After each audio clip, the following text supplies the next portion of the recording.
São 8 horas mais 2 minutinhos, 8:02. Nós voltamos na apresentação do seu Repórter Cultura, edição desta quarta-feira, dia 10 de maio de 2023. A hora certa por aqui é sempre no oferecimento de Lojas Gart, desde 1921, sempre presente. E nós vamos ao ar todos os dias no oferecimento do Supermercado Shitsu Amigo, sempre perto de você. Olha, nós já estamos com uma entrevista online, você que está acompanhando a nossa programação através do nosso Facebook, através do nosso canal no YouTube, você já está vendo aí que nós estamos com a presença do Alexandre Sorato, ele que é presidente do Inmetro Santa Catarina e gentilmente atendeu o nosso convite para participar do Repórter Cultura de hoje, para falar sobre uma operação do Inmetro em Santa Catarina que fez uma fiscalização nos postos de combustíveis. Então nós vamos conversar aí com o Alexandre Sorato, entender o que é o Inmetro, como é que foi essa operação, quais os outros serviços que o Inmetro Santa Catarina oferece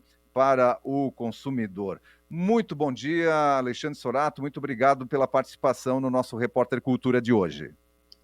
Bom dia, Odair, bom dia aí audiência da Rádio Cultura. É uma satisfação grande aí poder participar do seu programa. Bom, esse plano, o Plano Nacional de Vigilância de Mercado, né, é um plano que está sendo, vamos dizer assim, iniciou no mês passado, é coordenado pelo Instituto Nacional de Metrologia, que é o Inmetro, o órgão federal, né, é o Inmetro que cuida aí das medidas e da segurança de produtos em todo o país. E em cada estado, o Inmetro tem o seu órgão delegado, aqui em Santa Catarina, o Instituto de Metrologia de Santa Catarina, que é o responsável, então, para fazer a fiscalização. Na semana passada, o produto, o item, né, vamos dizer assim, o instrumento de medição que foi alvo desse plano nacional foram as bombas medidoras de combustível.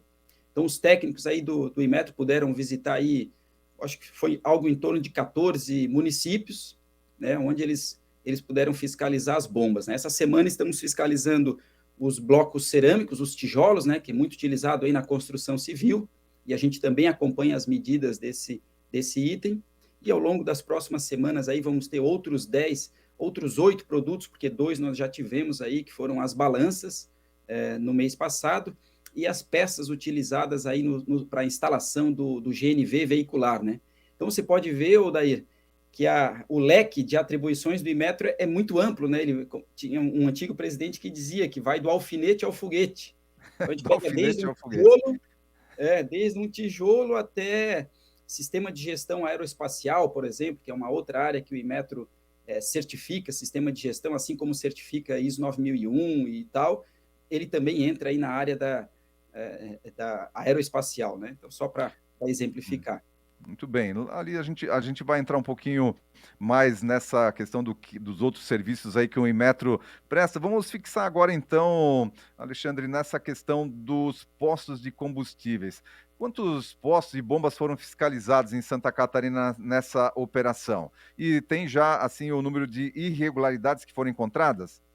Sim, temos. Foram fiscalizados 46 postos nessas 14 cidades, né?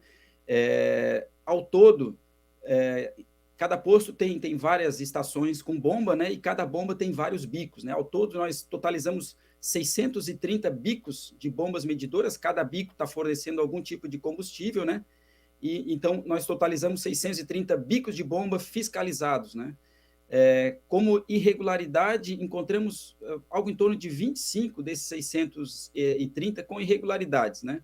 Irregularidades, em sua grande maioria, irregularidades mais simples, né? Como, por exemplo, um visor queimado, ou uma mangueira que estava em má conservação, ou até mesmo um erro contra o combustível, Odair, mas um pequeno erro, um erro que não configura uma fraude, né? Que é a nossa grande preocupação. Certo, e nesse caso, esses postos que foram encontradas irregularidades, qual é a ação do Inmetro? Qual é a responsabilidade do posto e a ação do Inmetro nesse sentido? Olha, o Plano Nacional de Vigilância de Mercado ele foi instituído para, em primeira mão, em primeira instância, orientar o próprio empresário, né, a empresa fiscalizada, e também o consumidor, né?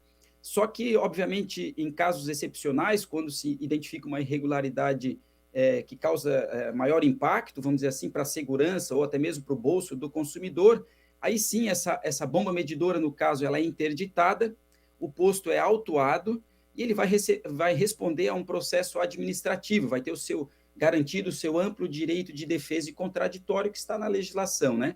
E ao final do processo ele pode vir a ser multado, né? Esse é o procedimento que o Inmetro faz. Nas demais irregularidades, apenas se orienta para fazer os devidos ajustes, né? Para que a gente tenha sempre instrumentos de medição confiáveis, né? Com medidas confiáveis para o consumidor. Porque isso pode causar, então, algum tipo de prejuízo, né? Essas irregularidades podem causar prejuízo para o consumidor. Você pode citar algum exemplo para a gente? Sem dúvida. A nossa maior preocupação é com os erros de medição contra o consumidor, né? Além de ele ser um problema, um prejuízo, como você colocou, para o consumidor, ele acaba se tornando também uma vantagem devida para o dono do posto e ele acaba impetrando aí uma concorrência desleal no mercado, né?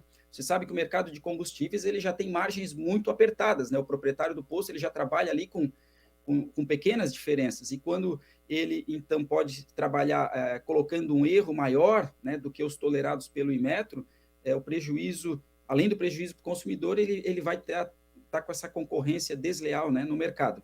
E aí, para citar, então, ou daí para ilustrar, a gente pode trazer o erro máximo permitido pelo Inmetro, numa bomba medidora de combustível, por exemplo, seja álcool, gasolina ou diesel, é de 0,5%.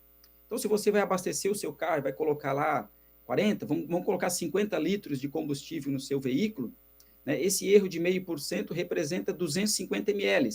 Então, você, não levando aqueles 250 ml, ainda estaria dentro da margem admissível, da margem tolerável, né? Só que eu coloquei que a nossa grande preocupação são as fraudes, é quando o proprietário teve a intenção de cometer irregularidade, e hoje as bombas, ou daí elas são, em sua grande maioria, eletrônicas, né? Então as fraudes também são eletrônicas, portanto são mais difíceis de serem detectadas. E nessas fraudes, você facilmente consegue colocar erros ali de até superiores a 10%. E aí, no mesmo abastecimento, por exemplo, de 50 litros, uma fraude numa bomba com um erro de 10%, a gente está falando de 5 litros. Quer dizer, você paga por 50 litros e está levando 45, né? Então, um grande prejuízo para o consumidor e uma baita vantagem indevida para o proprietário, né? Então, o Inmetro precisa trabalhar nessa justeza das relações de consumo, nessa harmonização entre comprador e vendedor também, né? E já houve casos aí, Alexandre, desse nível de fraude de 10% na quantidade do combustível? Recentemente não encontramos mais, Odair, nessa fiscalização que tivemos agora, pequenas irregularidades, mas no passado, sim, a gente, há muitos anos, as fraudes começaram muito forte no estado de São Paulo, tanto que hoje o IPEM São Paulo, que é o órgão delegado do Inmetro Nacional lá naquele estado, tem um laboratório hoje para combate a fraudes eletrônicas em bombas medidoras. Recentemente a gente pediu, né, que o especialista desse laboratório viesse a Santa Catarina, isso aconteceu a semana retrasada, salvo engano, foi dia 27, 28 de abril, e nós pudemos, então, qualificar o nosso pessoal para combater as fraudes. A gente sabe que elas já desceram para o Paraná também está muito preocupado com essa questão das fraudes, e já tivemos reunião aqui com o Sindicato de Postos há algum tempo, justamente por preocupação dos proprietários aqui de Santa Catarina, da entrada, né, de empresários dos estados de Paraná e São Paulo, né, abrindo postos aqui. Atualmente a gente não tem tido mais problema, mas a nossa preocupação é grande, tanto que estamos acompanhando a evolução dessas fraudes, a tecnologia está aí, as fraudes evoluem, e os nossos fiscais precisam evoluir junto, né, acompanhar junto a tecnologia que é utilizada, né? Isso que eu Ultimamente, ia. utilizado até controles remotos, com aquele sistema, a tecnologia RFID, para acionar a fraude. Então, se o fiscal chega, eles apertam um botão e a fraude ela é desabilitada. E o fiscal vai lá, enche a medida de volume para fazer a conferência da bomba e nada encontra. Então, a gente precisa estar já praticamente desmontando, né, um instrumento de medição, né, acessando partes mais internas, como, por exemplo, as placas eletrônicas, o pulser, e ali fazer alguns ensaios para verificar se há indício de fraude eletrônica. Havendo indício, essa bomba é interditada, é retirada aquela placa eletrônica ou aquele pulser para levar para laboratório para fazer análise. Por enquanto, hoje, essas análises são só feitas em São Paulo. A gente pretende, aí no futuro próximo, já implantar o nosso laboratório de combate à fraude aqui em Santa Catarina. É uma pena, né, Alexandre, que a gente precise se preocupar com esse tipo de situação, aí, com esse tipo de fraude contra o consumidor, mas enfim, o Inmetro então está se capacitando nesse sentido também, porque como você falou, as fraudes eletrônicas elas são mais complexas e esse dispositivo aí que você falou é mais complexo ainda. Veja só a audácia aí, o pessoal fica com o controle remoto ali, quando chega o fiscal tá tudo certo, sai o fiscal, volta a fraudar novamente o consumidor. E, Alexandre, na questão da composição, que é outra questão, acho que importante, né? A composição do combustível, isso também é alvo de fiscalização? Sim, também alvo de fiscalização, mas não do Inmetro, Odair. Vamos dizer assim, a adulteração na qualidade do combustível é uma preocupação da ANP, Agência Nacional de Petróleo, né? Então, a gente orienta aí que os donos, os proprietários de veículos que se sentiram lesados e identificaram que foi por adulteração na qualidade do combustível, que procure, né, os canais aí de contato com a Agência Nacional de Petróleo para fazer a denúncia. No passado, nós trabalhávamos numa parceria com a ANP, nós coletávamos amostras desse combustível de forma periódica para encaminhamento à análise da ANP. Com a pandemia, acabou se interrompendo essa parceria, a gente pretende voltar, obviamente. Muito bem, e você falou aí das pessoas denunciarem. Com relação a essas questões fiscalizadas pelo Inmetro, como é que o consumidor pode fazer para fazer uma denúncia, Alexandre? Nós temos hoje a nossa ouvidoria, que é bastante atuante.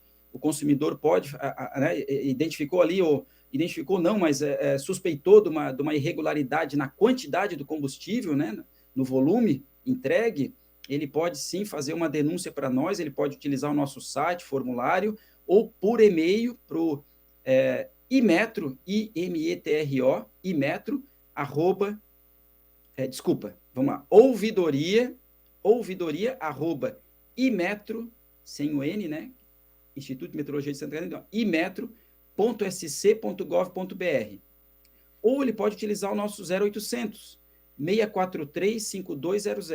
0800 643 5200. Isso de qualquer localidade de Santa Catarina é possível fazer essa denúncia, então? Sim, sim.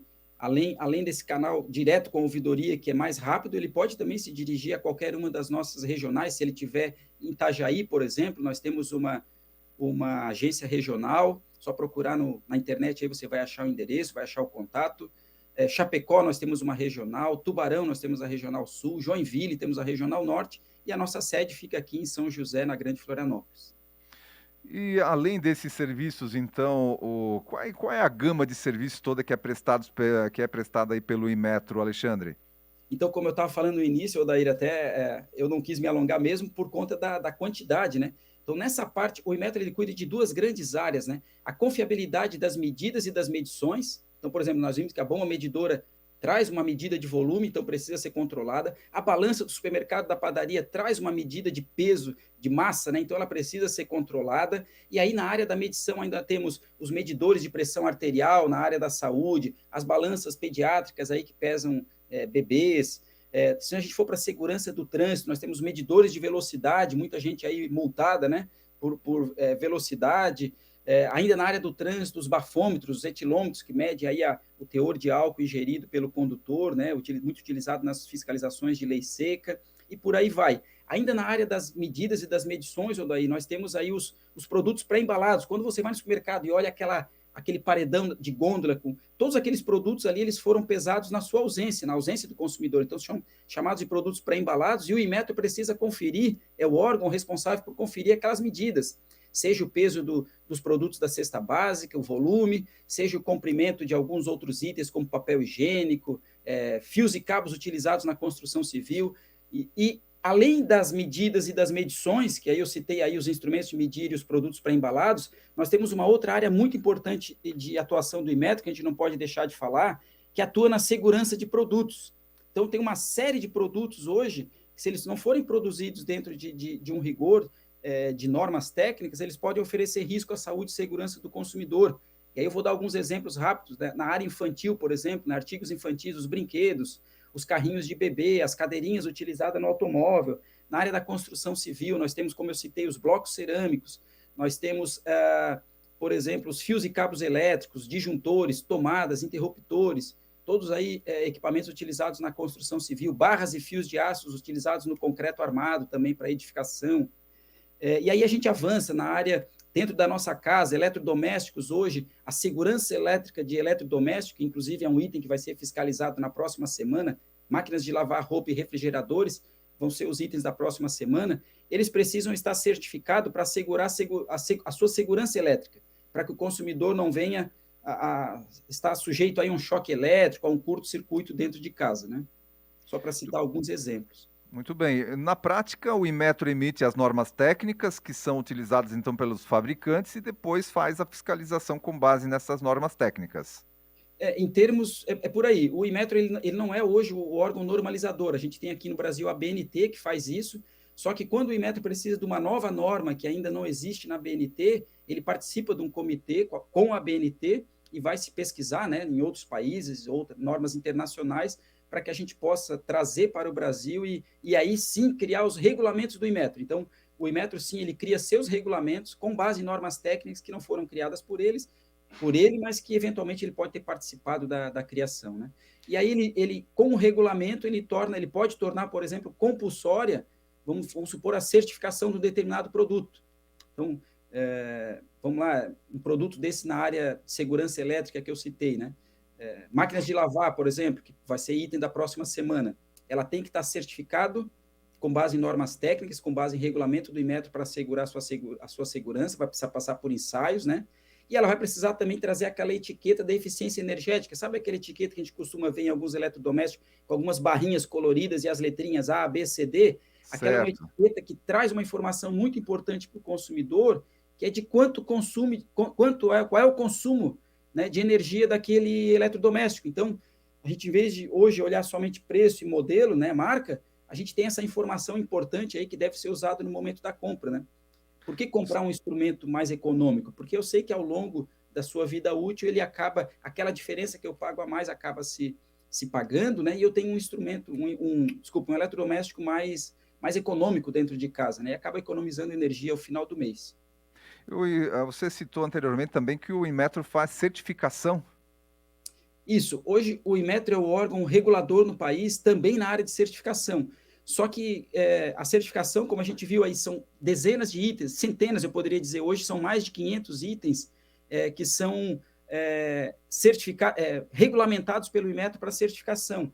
Só que quem faz a certificação propriamente dita são organismos de certificação acreditados pelo Inmetro. Então, o Inmetro ele deixou de ser um órgão certificador, que era lá na década de 90, e passou a ser um órgão acreditador. Ele reconhece a competência de organismos para fazerem a certificação. Então, por exemplo, na área automotiva, são várias peças de automóveis hoje que têm a sua certificação compulsória, porque o Inmetro baixou regulamentos que tornam compulsória, por exemplo, o pneu, as pastilhas de freio, os amortecedores, a bateria. Tem mais de 10 itens hoje dentro de um automóvel que tem a certificação compulsória do Inmetro, mas que quem certifica, quem faz o ensaio, quem vai buscar uma amostra da peça na fábrica, leva para o laboratório ensaio, são esses organismos certificadores, são dezenas dele. Hoje nós temos praticamente 70 organismos hoje acreditados pelo Inmetro para fazerem certificação de produtos em todo o país. Essa operação aí dos postos, você falou em 14 municípios que foram realizados, ela continua, vai ser mais abrangente? Como é que é a programação? Perfeito, Daí, boa pergunta. Ela iniciou em abril, né, com balanças, avançou aí para peças de GNV, semana passada fizemos bombas de combustíveis, tivemos um resultado razoável, porque quando a gente não encontra irregularidades graves, a gente fica muito feliz, que esse é o objetivo do órgão, é sinal que as regras estão sendo cumpridas e que o trabalho de fiscalização está sendo respeitado, né? Nessa semana estamos fazendo blocos cerâmicos e esse programa ele é de 90 dias, né? Então ele começou em dia 11, 12 de abril e vai até finalzinho de junho. Então aí nos próximos 1 mês e 20 dias nós vamos ter diversos outros produtos, como por exemplo os próprios produtos pré-embalados que eu citei. Semana que vem máquinas de lavar, refrigeradores.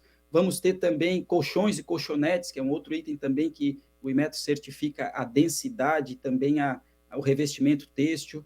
Nós vamos ter aí bijuterias, que é um produto aí que ele foi recém-regulamentado, ou podemos dizer assim, recém acabaram os prazos para fabricar e importar bijuteria fora das regras, e nós vamos ter também aí um trabalho de orientação para empresários nas próximas semanas em bijuterias, por conta dos metais pesados aí que são utilizados e que podem trazer sérios prejuízos à saúde do consumidor.